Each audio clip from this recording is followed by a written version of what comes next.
자, 여러분 반갑습니다. 저는 이제 여러분들하고 같이 우리 토목 기사에 나오는 측량학 문제를 분석하고 또 거기에 대한 수험을 준비할 주현승이라고 합니다. 그 측량학이라는 과목이 사실 굉장히 어려운 과목은 아닌데 굉장히 넓은 브로드한 과목이에요. 그러다 보니까 토목 기사에서 가장 많이 포기하는 과목 중에 하나가 측량학인데, 사실 이 측량학은 조금만, 즉 이 체계만 조금 잘 알고 있다면 그렇게 접근하기가 어려운 과목은 아닙니다. 저도 굉장히 오랜 시간 동안 이 측량학을 강의를 해왔지만 그 기본 원리만 충실하면 금방 따라갈 수 있는 과목 중에 하나가 또 측량학이라는 장점이 있어요. 물론 이제 최신 기법들, 우리 위성에 관한 얘기들이라든지 그 다음에 GIS라고 불리는 지리공간 정보 시스템, 여기에 대한 얘기들이 이제 굉장히 많이 발전되면서 새로운 분야가 자꾸 들어오고 있기는 하지만, 다행하게도 아직 우리 이 토목기사 측량학 그 기사 시험에서는 그러한 새로운 분야들이 많이 들어오지 아직 않고 있거든요. 그래서 그다지 어렵지 않게 접근할 수 있을 거라고 생각해요. 물론 이제 공부하는데 어떤 왕도는 없습니다. 가장 중요한 건 기본을 잘 찾아가지고 그 기본대로 따라서 나가면서 초석을 쌓고, 그리고 거기서 이제 응용에 대한 얘기들을 따라 들어가면 뭐 어떤 과목이든지 가장 쉽겠죠. 하지만 이 측량학이라는 과목은 또 과목의 특성상 여러 가지 또 우리가 심각하게 생각해야 될 부분들이 있고, 어쩌면 여러분들이 이렇게 저하고 만나서 이러한 강의를 듣는 게 굉장히 빠른 길을 찾는, 해법을 쉽게 찾는 그러한 방법이라고도 생각합니다. 일단 우리가 그 전반적인 내용을 다루고 하나하나 디테일한 내용을 들어가기 앞서서 일단 이 강좌, 그 다음에 또 토목기사라는 어떤 그런 시험이 뭔지에 대해서 뭐 다 아시겠지만 간단하게 짚고 넘어가려고 그래요. 자, 한번 수험 대비 요령해가지고 제가 만든 그런 내용들 한번 살펴보시죠. 자, 일단 토목기사 또는 토목산업기사, 여기에 자격정보에 대한 얘기입니다. 토목기사라는 시험은, 토목기사란 응시 자격을 갖춘 자가 산업인력공단에서 시행하는 토목기사 시험에 합격을 해야죠. 그리고 그 자격을 취득한 자를 말한다라고 되어 있습니다. 그리고 이 토목공사는 굉장히 큰 공사죠, 사실. 공공의 편의를 위해서 편의를 제공하기 위해 사회 인프라를 구축하는 작업이고, 그 규모가 매우 크고 공사 과정이 상당히 복잡하고 정밀하게 이루어지기 때문에 전문적인 지식이 필요하다는 얘기입니다. 그래서 이 토목 관련 지식, 그 다음에 기술, 이런 것들을 겸비한 전문가를 양성하기 위해서 우리나라의 토목기사 자격 제도가 만들어졌다는 얘기가 있죠. 자, 이 토목기사가 하는 주로 그 주요 업무들은 도로, 공항, 항만, 철도, 해안, 터널, 하천, 교량, 뭐 하여간 집 짓는 거 빼놓고 실내 인테리어 하는 거 빼고는 전부 다 토목이라고 보면 돼요. 예전에 저도 이제 그런 얘기를 들었는데, 자, 토목과 건축을 어떻게 구분할래? 그랬더니 3층짜리 빌딩 짓는 거 빼놓고 전부 토목이야 라고 얘기를 하더라고요. 어쨌든 그것뿐만 아니라 지금 큰 빌딩도 그렇지만 뭐 종합운동장이라든지 뭐 비행장이라든지 굉장히 큰 인프라를 구축하는 게 사실 토목입니다. 그래서 토목 사업에 대한 조사, 연구, 그 다음에 계획, 설계, 시공, 감리, 유지보수, 여기까지 모든 업무를 수행하는 자격이 바로 토목기사라는 자격입니다. 그래서 토목공사 현장에서 시공 계획을 검토하고 공정표, 또 사용 자재, 도면 및 준공검사 등의 설계와 시공 업무, 요거를 담당하는 게 토목기사죠. 그래서 입찰 관련 업무라든지 원가 분석 업무, 공무 업무, 시공 감독 업무, 굉장히 할 일이 많아요. 이런 것들을 수행한다고 되어 있습니다. 이 외에도 또 이제 안전사고, 굉장히 중요한 얘기죠. 이걸 관리하고 주변 환경이 훼손되지 않도록, 요즘 전부 다 환경 친화적으로 가기 때문에 그렇습니다. 현장을 관리하는 역할도 하는 게 토목기사의 주요 업무입니다. 자, 토목기사는 그럼 누가 볼 수 있어요? 뭐 여러분들도 볼 수 있기 때문에 지금 이 강의를 듣고 있을 것 같은데, 기술 자격, 그 다음에 관련 학과, 요거들을 이제 한번 살펴볼게요. 그 다음에 순수 경력자들, 요 세 가지 부류로 이제 토목기사를 시험 볼 수가 있습니다. 자, 일단 기술 자격 같은 경우는 동일 또는 유사 분야의 다른 종목의 기사를 갖고 있거나 동일 종목의 외국 자격을 취득한 사람들은 토목기사를 응시할 수 있어요. 또 산업기사를 가지고 있고 실무 경력 1년이면 예, 토목기사를 또 시험 볼 수가 있고요. 그 다음에 이제 기능사, 여기다가 실무 경력 3년을 추가가 되어서 경력이 쌓이면 역시 토목기사를 시험 볼 수가 있습니다. 또 관련 학과 전공자죠. 예, 대졸 또는 졸업 예정자 4학년들, 예, 이 사람들도 토목기사를 응시할 수 있고, 그 다음에 기사 수준의 훈련 과정을 이수하거나 이수 예정자들도 역시 토목기사 시험을 응시할 수가 있습니다. 그 다음에 이제 거기에 보태서 3년제 전문대에다가 실무 경력 1년, 즉 4년제하고 따라간 거죠. 아니면 2년제 전문대를 졸업하고 실무 2년, 이렇게 됐을 때도 역시 기사 시험을 볼 수가 있네요. 그 다음에 산업기사 수준의 훈련 과정을 이수해가지고 산업기사에 자격이 있다고 인정되는 사람이 2년의 실무를 가지면 역시 토목기사를 응시할 수가 있습니다. 그 다음에 순수 경력자도 있죠. 실무 경력 4년. 이거는 이제 동일 분야나 유사 분야에서 4년 이상 종사를 하면 토목기사를 시험 볼 수가 있다는 얘기입니다. 대학교 4학년 졸업하고 같이 맞춰준다는 얘기겠죠. 예, 이런 사람들이 시험 자격을 가지고 있고 여러분들은 다 여기 해당될 거라고 생각이 돼요. 자, 이제 가장 중요한 얘기 중 하나인데, 이 강의를 그럼 왜 열었느냐? 뭐 당연하죠. 토목기사를 합격하기 위해서. 근데 토목기사는 6과목의 시험 문제가 있기 때문에 측량만 잘 본다고 해서 해당이 되는 게 아닙니다.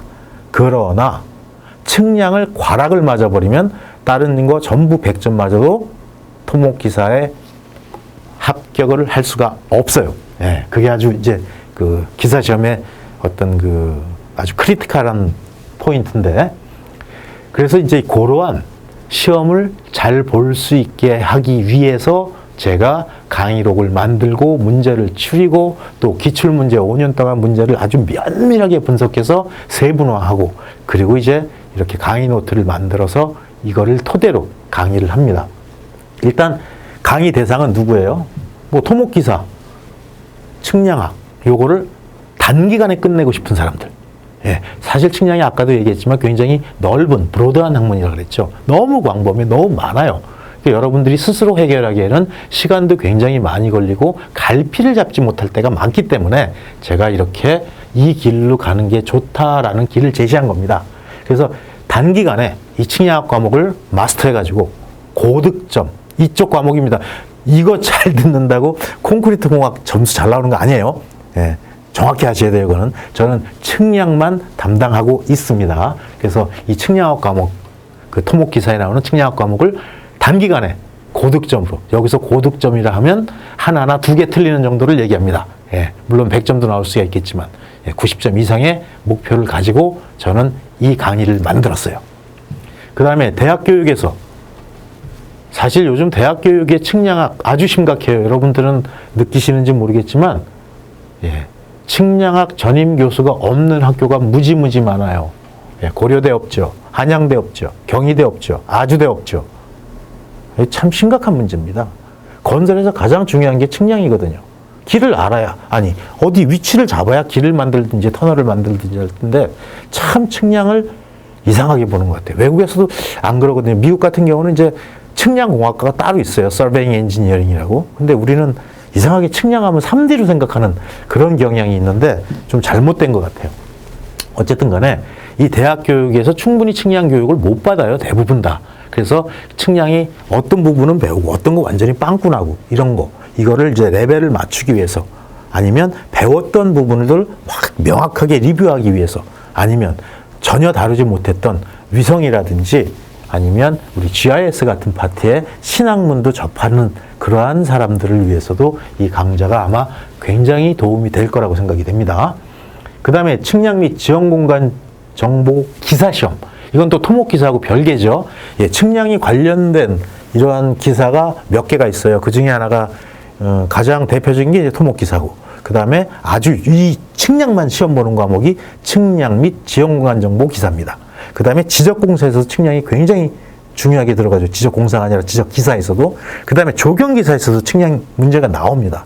예, 이렇게 상당히 많은 분야에 퍼져 있는 것을 고기를 단기간에 학습하고자 할 때, 특히나 측량 및 지형공간 정보 기사, 이거는 이제 측량 관련 과목만 5과목을 보는데, 여기에 지금 이 내용만, 지금 여기에 수록된, 강의 노트에 수록된 내용만 여러분 충분히 학습하시면 이거 갖고도 충분히 합격할 수 있어요.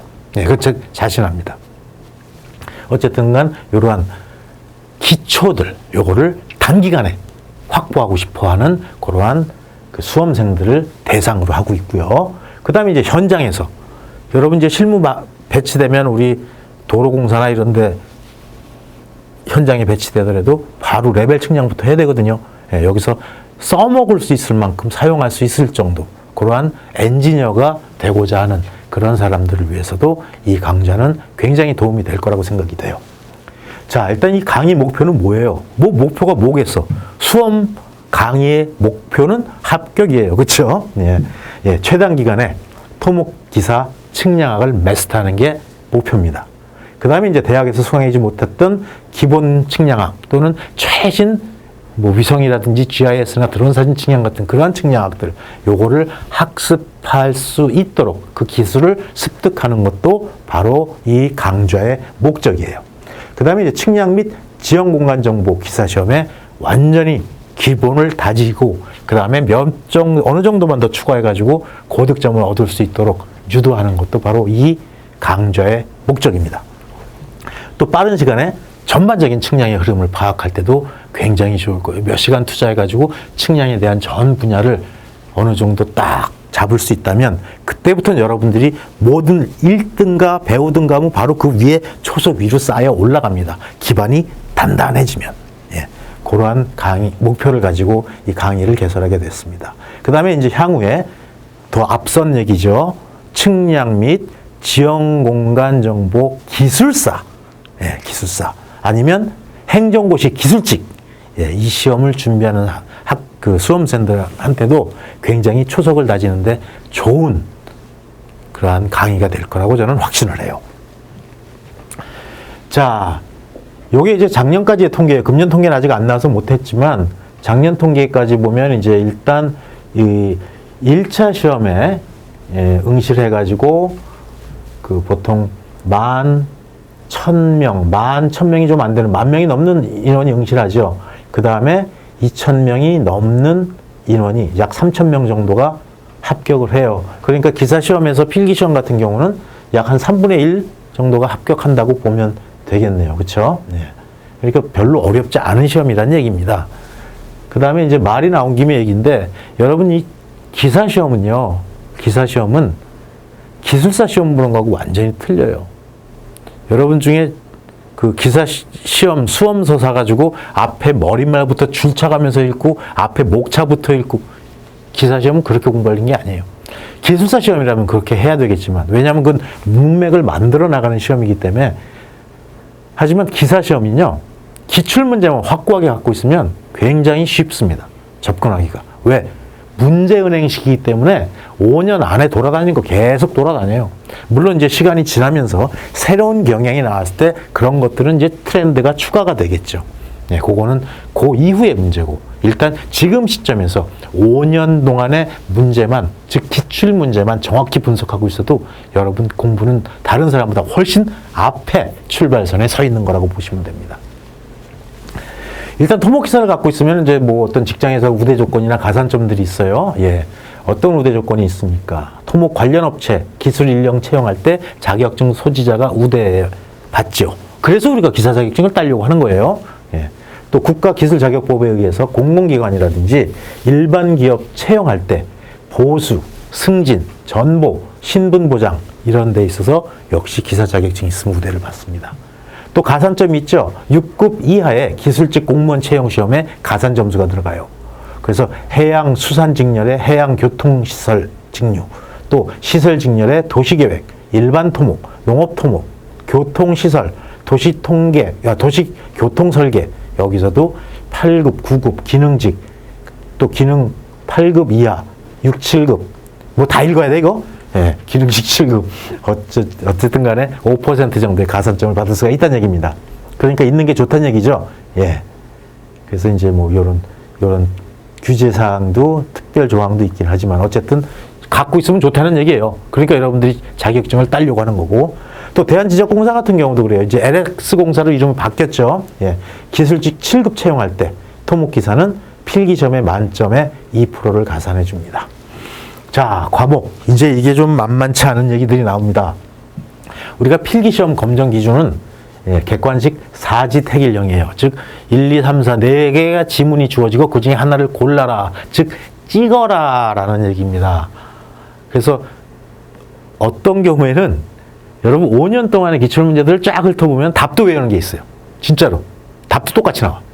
우리 예전에 그런 기억 있죠. 중등, 고딩 때 아주 어려운 미적분이나 뭐 수열 이런 거 풀 때 답이 0, 1 하고 떨어지는 것처럼. 비슷한 얘기로 중앙정보 나오면 답이 4 아니면 4분의 1이에요. 그렇게 떨어지는 것들이 있어요. 그거 이제 튀어나올 때 제가 여러분들한테 이렇게 팁을 하나씩 던져드릴 겁니다. 어쨌든 간에 4개 중에 하나를 택하면 돼요. 자, 그 다음에 과목당 20문항이 나와요. 아까 토목기사는 6과목, 6과목이라고 그랬죠? 그래서 모두 120문항을 시험을 봅니다. 자, 합격의 기준은요. 각 과목당 100점 만점에 40점이 안 되면 떨어져요. 5과목을 모두 만점을 맞았고 한 과목 측량학을 35점 맞았다. 이거 불합격입니다. 과락이 있으면 안 된다는 얘기예요. 그 대신 평균 60만 넘으면 합격으로 봐줘요. 이건 뭐하고 똑같냐면 여러분들 운전면허 시험 보는 거하고 똑같아요. 운전면허 필기시험 볼 때 100점 맞아야 돼요? 그걸 왜 100점 맞아? 미쳤어? 네. 그 100점 맞는다고 뭐 상 줘요? 대통령이 뭐 표창 줘요? 신문에 나요? 아니잖아. 그 누가 100점 맞으려고 길을 써요? 아줌마들. 네. 우리는 70점이면 딱 72점, 73점만 맞으면 되는 거예요. 그 코트라인만 넣으면 그게 가장 경제적인 공부 방법이에요. 기사시험도 똑같아요.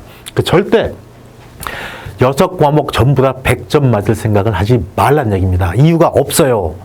경제적으로 공부해서 과락만 튕기고 평균 60만 쓱 올라가면 된다는 얘기예요. 자, 어쨌든 평균 60점이 중요한 얘기입니다.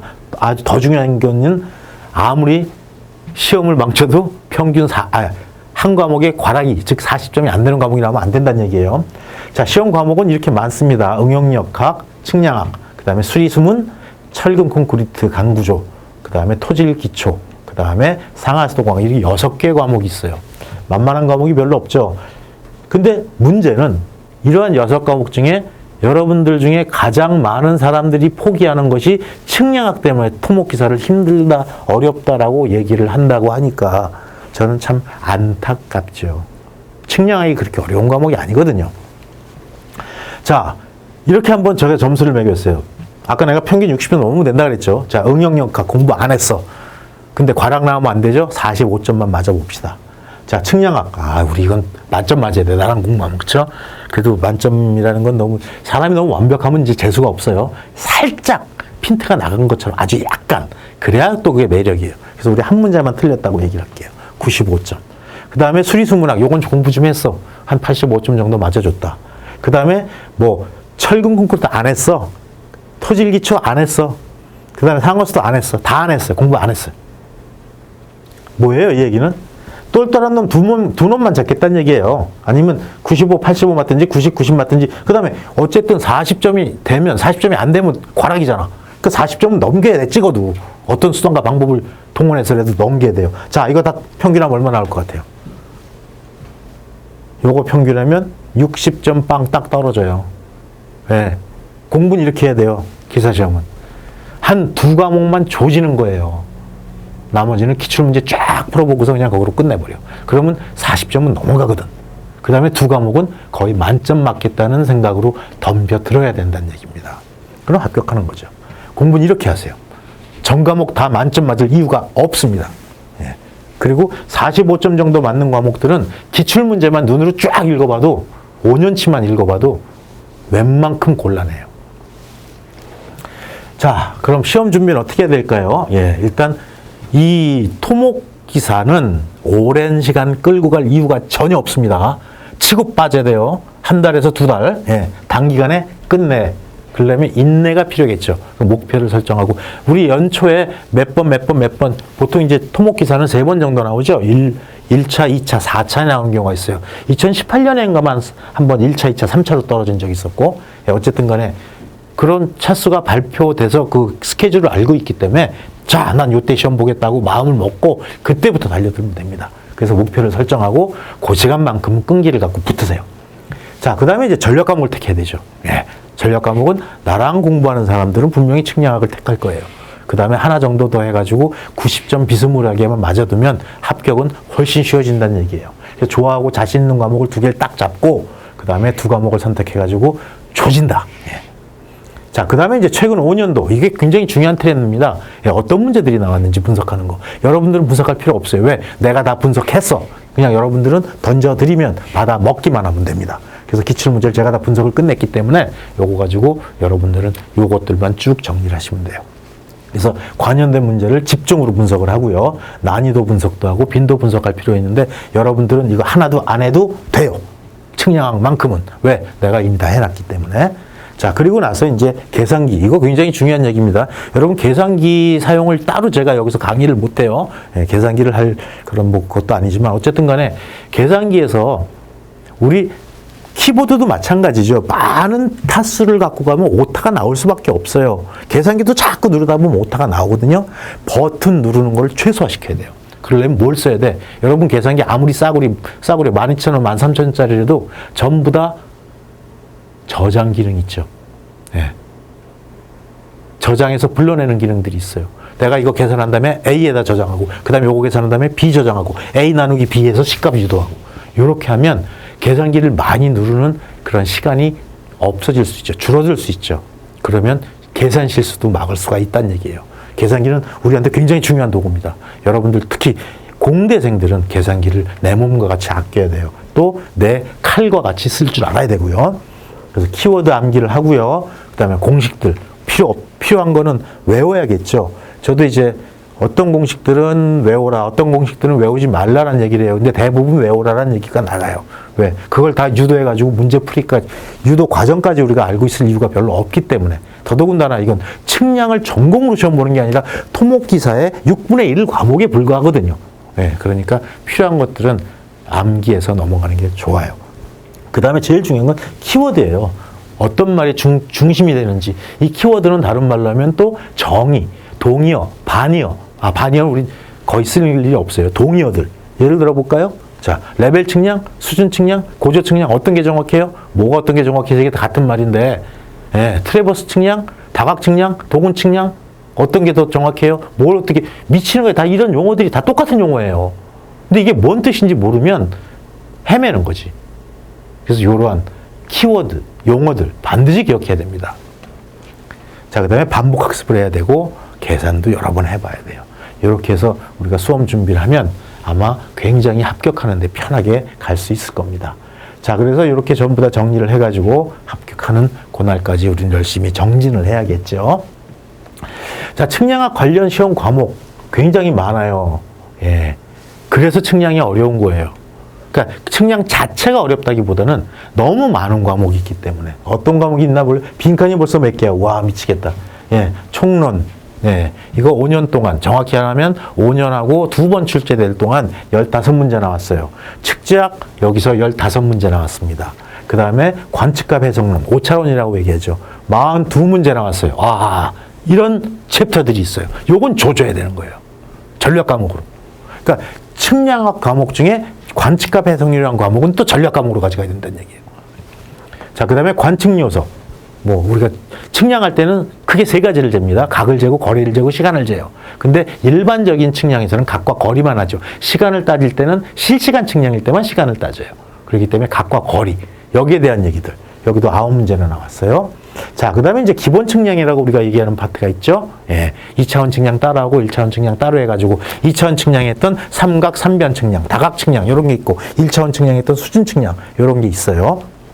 그래서 삼각, 삼변, 삼변에서 23문제. 만만치 않죠? 예, 다각 측량에서 33문제. 땀에 점점 커져요. 수준 측량에서 32문제. 어마어마하게 많은 문제들이 지금 나오는 거예요. 그 다음에 평판에서 3문제. 평판은 버리고 갈 겁니다. 안 할 거예요, 아직. 그 다음에 사진 측량. 그 다음에 원격 탐측. 주로 사진 측량에서 많이 나왔는데, 사진 측량에 32문제, 원격 탐측에 3문제 정도가 나왔습니다. 그래서 35문제. 그 다음에 위성항법 시스템. 우리가 GPS라고 알고 있죠. 정확히 하면 GNSS가 맞아요. 뒤에 가서 한번 설명할 거지만, Global Navigation Satellite System. 범지구적 위치 결정 시스템. 그래서 GNSS라고 얘기합니다. 미국의 GPS. 여기서도 12문제나 나왔어요. 많이 나온 편은 아니에요. 근데 비중이 아주 없진 않죠. 그 다음에 레이저 측량. 이건 최신 측량 기법인데 많이 나오진 않았어요. 근데 이것도 갑툭튀처럼 튀어나올 가능성이 많아요. 왜? 최신 측량이기 때문에. 그래서 이건 개념만 잡아보면 다 풀 수 있는 문제들이 나올 겁니다. 그 다음에 이제 문제가 또 응용 측량이네요. 예, 응용 측량. 예, 우리가 기본 측량을 다 다루면 그걸 가지고 지도를 만들죠. 지도를 만들어서 거기서부터 또 정보를 얻어내는 게 응용 측량이에요. 그래서 지도의 제작이라든지 지도의 성질, 지도에 사용되는 요소들을 공부하는 지형 측량이 먼저 들어가고요. 예, 27문제. 만만치 않죠? 여기서 제1빠따로 시험에 나오는 놈들 등고선, 제2빠따로 시험에 나오는 놈 지성선. 딱 정해져 있어요, 이건 아주. 그 다음에 우리가 지도를 왜 만들어요? 지도에서 정보를 뽑아내기 위해서 만든단 말이야. 그쵸? 그럼 지도에서 일반적으로 과거에 많이 정보를 뽑아냈던 게 면적구하고 최적구하고 했던 거예요. 그걸 우리가 면체적 결정 측량이라고 얘기하죠. 17문제. 요것도 만만치 않아요. 거의 매번 나온다고 봐야 돼요. 그 다음에 이제 노선 측량. 와, 51문제나 나왔어요. 이 이유는 토목이기 때문에 그래요. 토목에서 가장 기준이 되는, 가장 토목 공사에서 가장 기준이 되는 게 길 닦는 거거든. 그러다 보니까 가장 많은 문제가 나올 수밖에 없는 거죠. 이건 뭐 누가 봐도 당연한 얘기예요. 예. 자, 그리고 아까 내가 얘기했지만 우리 기본 측량 가지고 지도를 만들었어요. 그래서 지형 측량에서 지도의 특성을 공부하고 면체적에서는 지도에서 뽑아낸 정보를 이용하는 방법을 따졌죠. 그 다음부터 여기서부터는 뭐예요? 노선, 하천, 터널, 교량, 비행장, 항만 전부 다 단위 프로젝트별로 들어가는 그런 측량들입니다. 그래서 그걸 딱딱 이렇게 떨어져 나가는데 그 중에 독보적인 놈이 바로 이 노선 측량이죠. 그 다음에 우리는 하천 측량까지만 다룰 겁니다. 뭐 교량 측량, 비행장 측량, 터널 측량 이건 안 다뤄요. 다룰 이유가 없어요, 우리는. 여기서. 자, 그것도 22문제나 나왔어요. 굉장히 큰 문제죠. 그 다음에 이제 GIS. 우리가 흔히 지리정보 시스템이라고 얘기하는데 얘도 생각보다 굉장히 적은 문제가 나왔는데 얘도 점점 큰 트렌드가 자꾸 새로운 문제들이 추가가 될 거라고 보입니다. 일단 빅5부터 한번 골라볼까요? 요 놈들 빅5. 예, 5차원 42문제. 작잖아요. 어마어마한 문제입니다, 이거. 그 다음에 다각 33문제. 얘가 살짝 밀리는 것 같은데 그 다음에 높이 결정하는 측량 32문제. 굉장히 중요해요. 이건 측량 및 지형정보 공간 기사에서는 얘는 실기 시험을 보는 애들이죠. 기계 들고 나가서. 이건 뭐 엄청나게 중요한 얘기. 왜? 요즘은 조금 더 달라졌어요. 최근까지 지도를 제작하는 가장 확실하고 정확한 방법이 이 사진 측량이기 때문에 그랬던 거예요. 근데 이 사진 측량은 대부분의 대학들에서 다루질 않죠, 지금. 이것도 큰 문제예요. 우리나라 지금 측량학도 어디를 가고 있는지 몰라요, 대학 교육에서. 저도 대학에서 지금 뭐 10몇 년째 강의를 하지만 참 개탄스럽습니다. 어쨌든 엄청난 문항이 여기서 나왔어요. 그 다음에 노선. 예. 얘가 1빠따네. 제일 크게 많은. 이놈은 꼭 가지고 와야 된다는 얘기예요. 물론 여기 공식도 꽤 많이 나와요. 예. 하지만 이거는 외울 가치가 있는 놈들입니다. 자, 이렇게 상당히 많은 문제들이 출제가 돼요. 요걸 이제 표현을 한 게 요거예요. 예. 그래서 우리 토목기사에서는 몇 가지 이제 필요 없는 걸 지워볼까요? 예. 요거 날리고 요거 날리면 그림 보기가 좀 편하죠. 예. 사진 측량. 지금 요 놈 10% 정도의 비중이 나왔고요. 2013년부터 최근 5년, 정확히 말하면 5년하고 6년 조금 안 되는 그런 기간이에요. 그 다음에 아까 우리 노선 측량 제일 많이는 51문제나 나왔던 노선 측량. 그 다음에 이제 5차원. 예, 그 다음에 다각 측량, 수준 측량. 요렇게 표현된 게 빅5입니다. 예. 그 다음에 그거 따라오는 놈들이 이제 이 지형도를 제작했던 지형 측량. 우리 아까 등고선 뭐 이런 얘기 했죠? 그 다음에 삼각 삼변 측량. 예. 요것들이 그 뒤를 따라 나오고 있어요. 그래서 굉장히 중요하게 작용하고 있다는 거를 꼭 기억해 둬야 됩니다. 요 트렌드를 분석해 보면 아, 어떤 거에 치중해서 공부를 해야 되겠구나라는 그런 판단이 있을 겁니다. 자, 우리가 이제 학습할 때 유의해야 될 사항들이 있죠. 예. 항상 기준이 필요하다. 예, 우리가 보통 측량이라고 얘기할 때 측량은 어디서부터 어디까지 떨어진 거리를 얘기하는 경우가 많아요. 그러한 기준도 기준이고, 그 다음에 우리가 이러한 원리를 가지고, 자, 원리가 이런데 여기서 어떻게 파생돼 나가는가, 그런 기준을 따지는 것도 굉장히 중요합니다. 그 다음에 우리 응용력학에서 그런 얘기를 하죠. 응용력학의 가장 기본적인 전제 조건은 뭐예요? 모든 물체는 하중이 가해지면 스트레스를 받는다예요. 그렇죠? 네. 그래서 시그마 이퀄 A분의 P라는 가장 기본적인 공식이 나왔죠.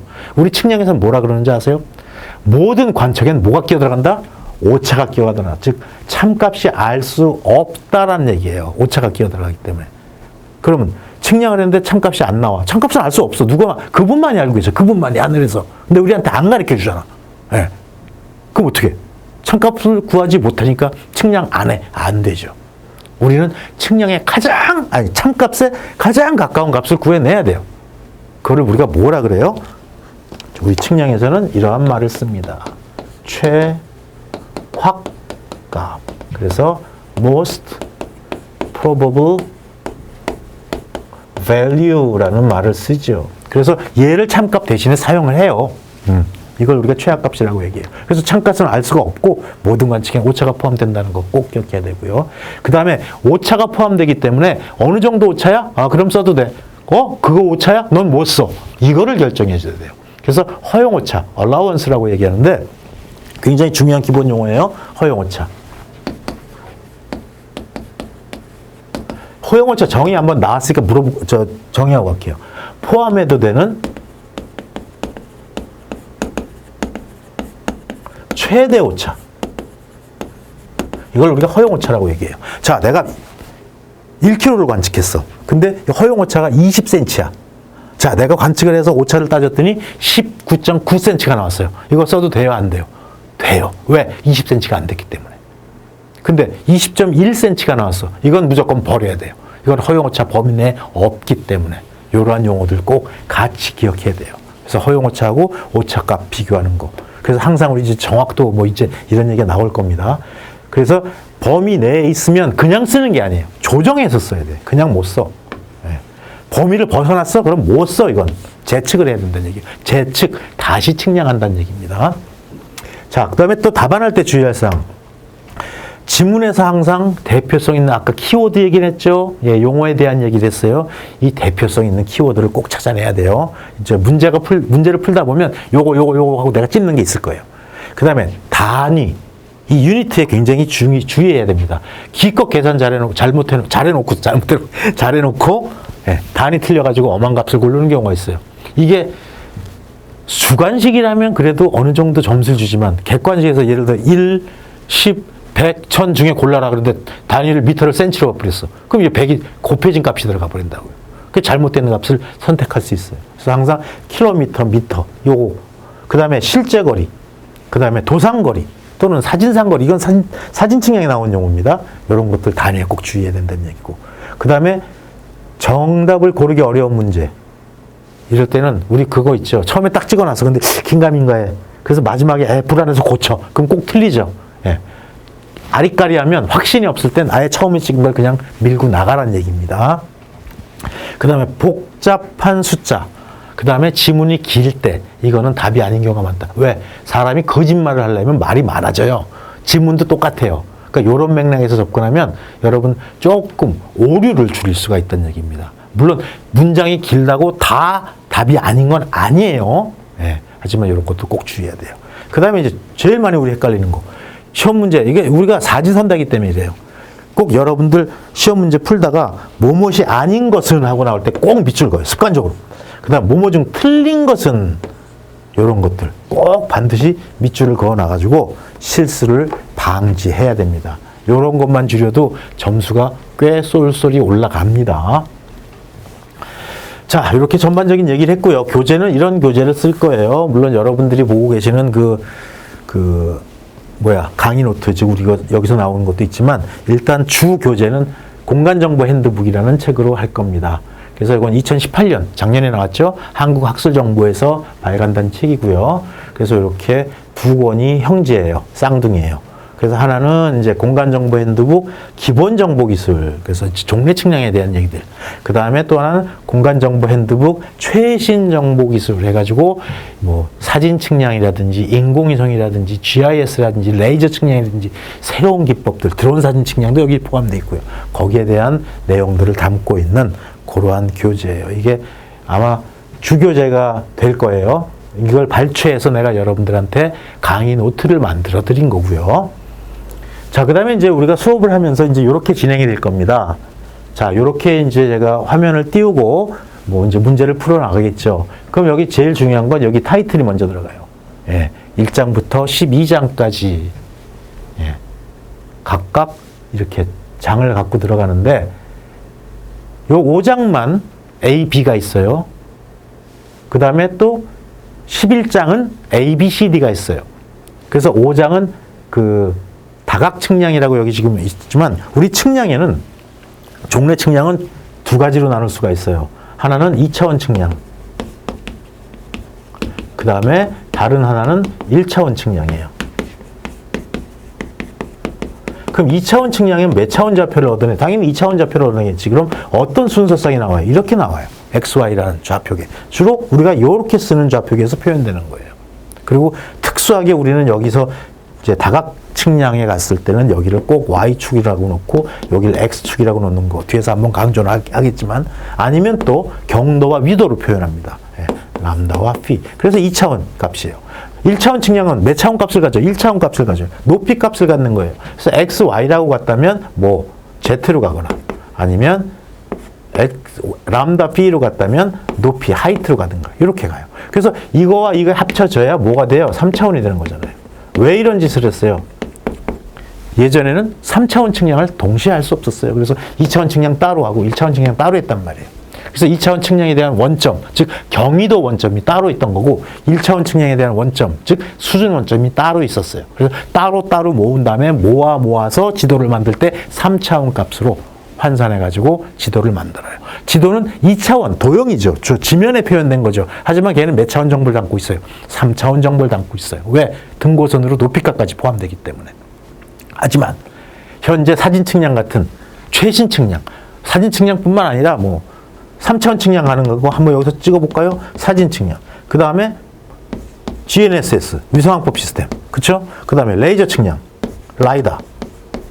그 다음에 토탈 스테이션.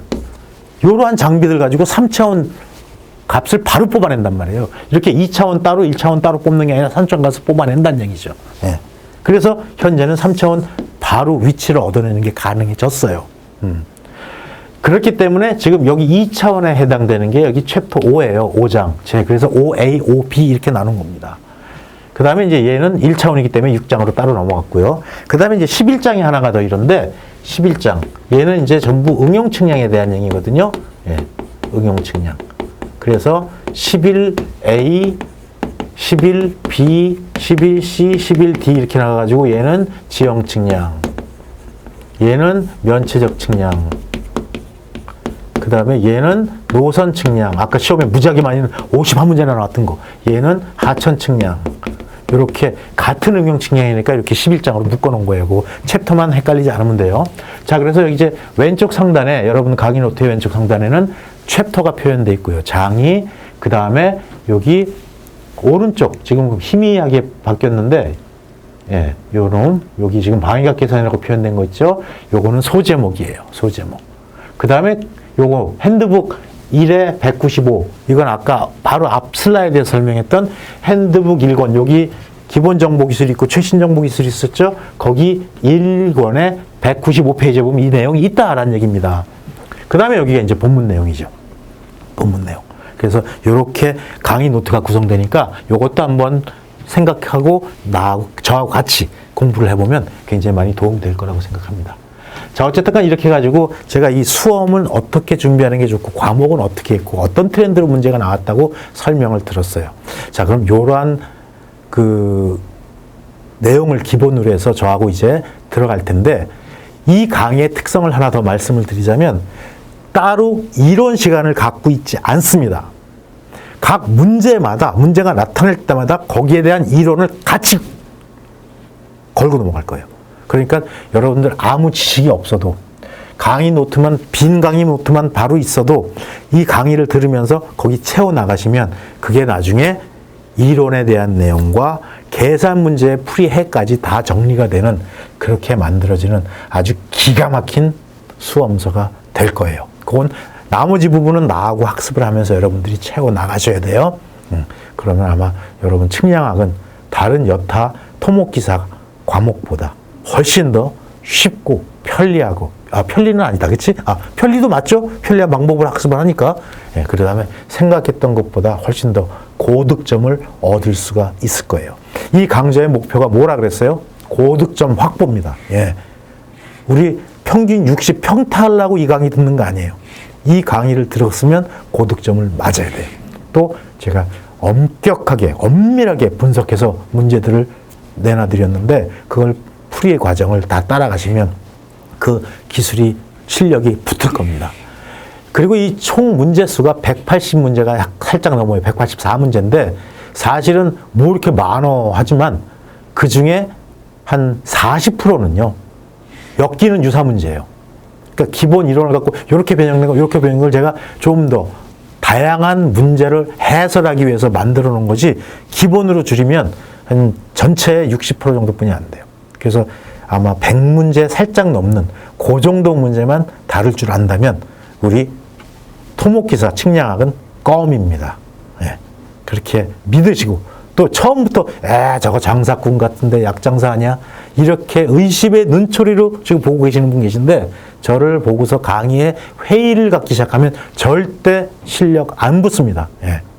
일단은 나중에 다 시험 끝나고 다 합격한 다음에 속은 것 같아 라고 느낄지 몰라도 일단은 믿고 따라오세요. 전 이 짓을 이렇게 앞에서 강의하는 짓을 굉장히 오래 한 사람이에요. 딱 이게 만약에 실강이라면 여러분 눈빛만 보면 알고 있구나 모르고 있구나 다 판단할 텐데, 카메라 넘어서 제가 텔레파시로 감지를 하도록 하겠습니다. 자, 이렇게 해서 우리 개요에 대한 어떤 오리엔테이션에 대한 설명은 여기서 정리를 하고, 이제부터 총론에 대한 얘기, 총론은 예제가 하나뿐이 없어요. 예, 총론에 대한 얘기부터 걸고 들어갈 겁니다.